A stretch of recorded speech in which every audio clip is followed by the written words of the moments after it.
안녕하세요, 루비다 여러분. 오늘 마키타 젠지 저서의 식사가 잘못됐습니다 내용 중에 우리가 알고 있는 식사법은 온통 오류투성이라고 해요. 그래서 우리가 인체의 메커니즘을 따르는 최강의 식사법은 무엇인지 한번 살펴보려고 합니다. 저자의 말을 한번 들어볼까요? 나는 당뇨병 전문의로 지난 38년 동안 20만 명이 넘는 환자를 진료해왔다. 당뇨병 환자들을 보면 한창 일할 나이에 직장인이 많은데 사실 당뇨병이 있으면 심장병이나 뇌질환, 암이나 치매 등 온갖 질병에 걸리기 쉽다. 그렇기 때문에 의사나 환자나 당뇨병을 치료하는 데만 전념할 수 없다. 오히려 다양한 질병을 예방하고 조기에 발견할 수 있도록 힘쓰는 것이 중요하다. 당뇨병 환자들을 돌보며 하루하루를 보내던 나는 얼핏 보기에 똑같이 일하는 직장인들 사이에서 건강 격차가 크게 벌어지고 있다는 사실을 발견했다. 80세까지 일하고 100세가 되어도 건강할 것 같은 사람이 있는가 하면 정년 퇴직 이를 즈음 목숨이 오가는 병에 걸리지 않을까 걱정스러운 사람도 많다. 예를 들어 40세 전후의 직장인 100명이 있다면 그중 20%가 건강 상류층이고 나머지 80%는 안타깝게도 건강 하류층이다. 그 격차를 40대 때는 좀처럼 자각하지 못할 수도 있다. 그러나 실제로는 업무 성과가 떨어지고 건강이 무너지기 시작하여 50대에 접어들 무렵부터 현실적인 질병으로 나타난다. 직장인 사이의 건강 격차를 초래하는 것은 어김없이 매일 먹는 식사다.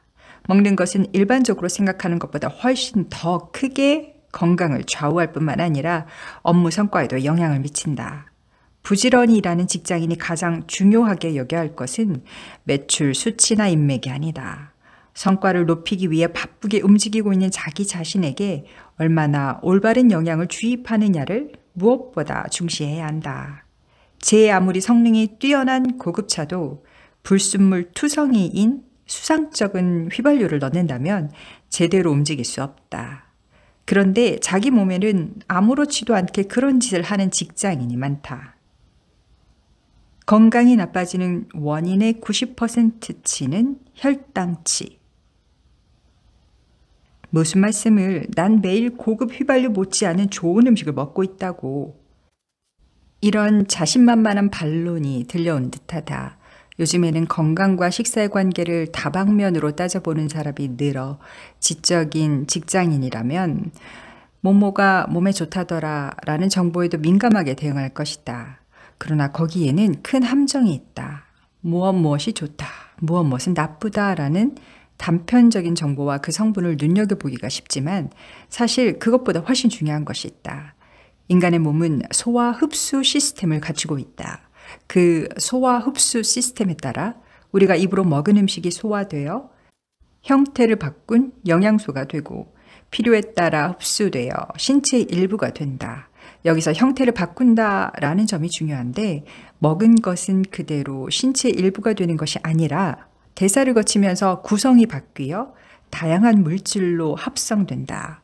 이런 구조를 밝혀내는 학문을 생화학이라 한다. 생화학은 생명 현상, 말하자면 인체의 메커니즘을 규명하는 학문이다. 인간은 과거와 비교해 변함없는 소화 흡수 시스템을 갖추고 있으며 그것을 조절하는 기관이 뇌다. 이런 인체 메커니즘을 벗어나는 식사법은 본래 있을 수 없다. 그러나 세상에는 있을 수 없는 식사법이 끊임없이 등장하고 있다. 나는 많은 의사가 싫어하는 거북이 등껍질 같은 복잡한 화학식 투성이의 생화학을 공부해 음식이 소화 흡수되는 과정에서 인체에서 어떤 반응이 일어나는지를 잘 알고 있다. 생화학의 관점에서 보자면 우리 인간이 절대로 입에 넣어서는 안 될 것이 현대사회에 넘쳐나고 있다. 이 책에서 다루겠지만 캔커피나 주스처럼 씹을 필요 없는 탄수화물 음식이 그 대표적인 예다.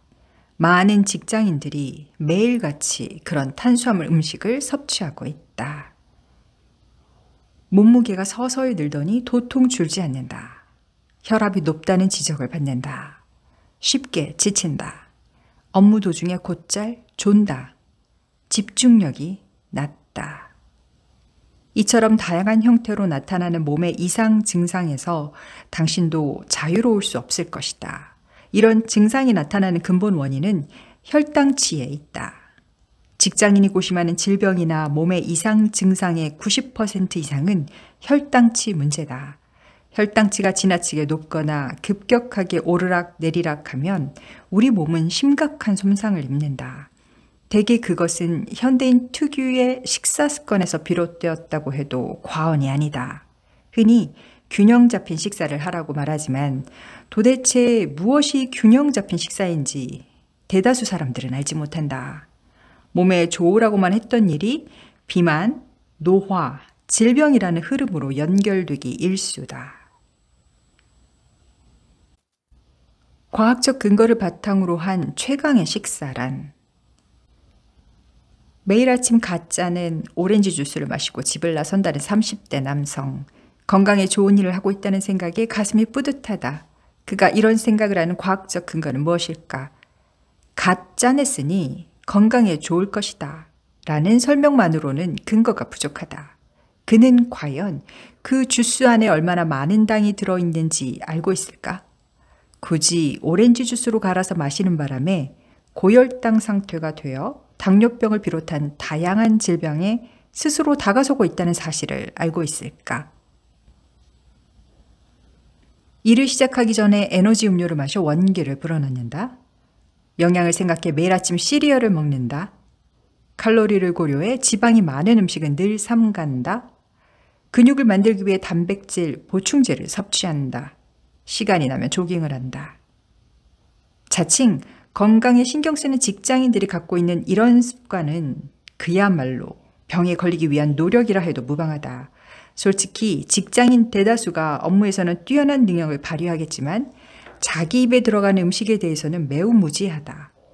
예를 들어 다이어트를 위해 필사적으로 칼로리나 지방을 제한하는 사람이 많은데 현재의 의학 상식에 비춰볼 때 비만의 원인은 탄수화물이며 칼로리나 지방은 무관하다.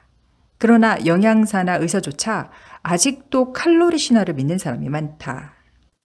이 책은 우리가 취해야 할 가장 바람직한 식사를 최신의 과학적 근거를 바탕으로 설명한다. 인체 메커니즘을 규명하는 생화학과 전 세계에서 발표된 신뢰할 만한 논문, 그리고 20만 명 이상에 이르는 임상 경험을 바탕으로 하므로 이 내용은 흔한 속설이나 주관적인 건강법, 일부의 주장을 확대 해석한 건강법과 다르다. 이 책을 읽고 나면 일시적인 유행에 휘둘리지 않는 절대적인 식사법을 익힐 수 있으며 그 결과 비만, 노화, 질병에 효과적으로 대처할 수 있다. 20대에서 30대 초반까지는 식사에 신경 쓰지 않았어도 별 문제가 없었을지도 모른다. 하지만 그렇게 지내다 나이가 들게 되면 서서히 몸의 기능이 떨어지고 덩달아 업무 성과도 나빠질 수 있다. 30대 중반 이후에는 몸에 무엇을 넣을지, 식사를 어떻게 관리해 나갈지 잘 판단해 최선의 선택을 해야 한다. 여기서 건강 격차의 갈림길이 시작된다. 인체의 메커니즘을 따르는 최강의 식사. 혈당치 관리가 최대의 열쇠다. 현대인의 다수가 탄수화물 중독, 혈당 스파이크가 일으키는 불쾌감. 혈당치를 올리는 것은 전적으로 탄수화물이며 지방이나 단백질은 혈당치를 올리지 않는다. 버터로 구운 고기를 잔뜩 먹어도 혈당치는 올라가지 않고 혈당치가 올라가지 않으므로 살도 찌지 않는다. 반면에 고작 한 병의 음료수가 혈당치를 급격하게 올리고 비만을 초래해 건강을 해친다. 거기에 다량의 탄수화물이 들어있기 때문이다. 탄수화물은 당질이라는 말로 바꿔 쓸 수 있는데 실제로 탄수화물이 가득 든 청량음료에 탄수화물 땡땡그램이 아니라 당질 땡땡그램이라고 표기한 것도 있으므로 헷갈리기 쉽다. 탄수화물은 밥이나 빵, 면, 과일, 케이크, 과자, 청량 음료 등 직장인이 평소에 섭취하는 다양한 음식 속에 들어있다. 이러한 탄수화물이 든 음식을 섭취하면 예외 없이 혈당치가 올라가지만 혈당치가 올라가는 양상은 제각각이다. 밥이나 빵 같은 고형 음식은 혈당치의 상승 곡선이 완만하다. 위에서 소화하는 데 시간이 걸리기 때문이다. 하지만 액체는 순식간에 위를 지나 소장에 이르러 흡수되기 때문에 단숨에 혈당치를 올린다. 건강한 사람의 혈당치는 공복일 때 80에서 90mg per 데시리터 전후이다. 여기에 밥이나 빵을 포함한 식사를 하면 1시간 이후에 120 정도까지 올라가다가 이윽고 천천히 내려간다. 이렇게 완만한 곡선을 그리면 괜찮지만 액체로 다량의 탄수화물을 섭취하면 큰일이 벌어진다. 액체 상태의 탄수화물은 입에 들어가자마자 혈당치를 올리기 시작해 30분 후에는 정점에 다다른다. 캔커피 하나를 마시면 당뇨병이 없는 건강한 사람도 30분 후에는 혈당치가 140 정도까지 치솟는 것이다. 이것을 혈당 스파이크라고 한다. 혈당 스파이크가 일어나면 이번에는 롤러코스터처럼 단숨에 하강해 혈당치가 극도로 낮은 상태가 되고 만다. 이런 몸속에서 일련의 변화가 일어난다. 혈당치가 급격하게 올라가면 세로토닌이나 도파민 같은 뇌내 물질이 분비되어 기분이 들뜬다. 바로 이런 이유로 업무 시작 전에 정신을 차리려면 커피를 마셔야 한다는 오해가 생긴 것이다. 이렇게 만족도가 최대치에 이르러 기분이 들뜨는 지점을 지복점이라고 한다. 한편으로 혈당치가 급격히 올라간 것을 알아차린 몸은 그것을 낮추기 위해 췌장에서 다량의 인슐린을 분비하게 되고 그 결과 혈당치가 급격하게 떨어진다. 혈당치가 크게 떨어지면 들뜬 기분이 단숨에 가라앉으면서 초조해지거나 토끼나 졸음이 느껴지는 등 불쾌한 증상이 나타난다. 그러면 다시 그 들뜬 기분을 느끼고 싶다는 듯이 혈당치를 올리는 탄수화물을 원하게 되어 같은 과정을 반복하게 된다. 이것은 탄수화물 중독이라는 뇌가 이상한 상태에 빠지는 매우 심각한 증상이다.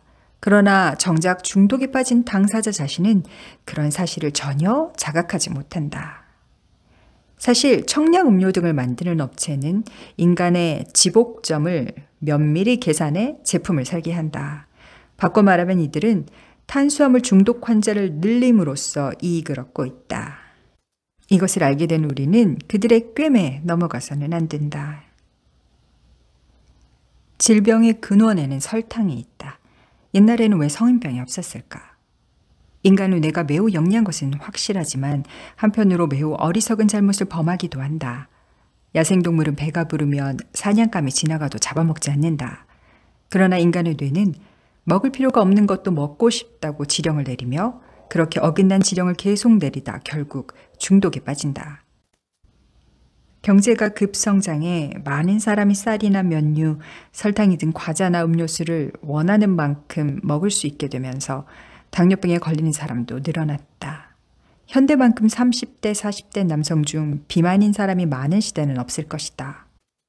현대를 살아가는 우리는 신석기인이 갖고 있었던 DNA를 고스란히 이어받았다.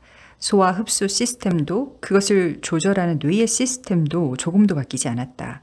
그런 의미에서 본래대로라면 신석기 시대에 없었던 음식을 입에 넣어서는 안 된다.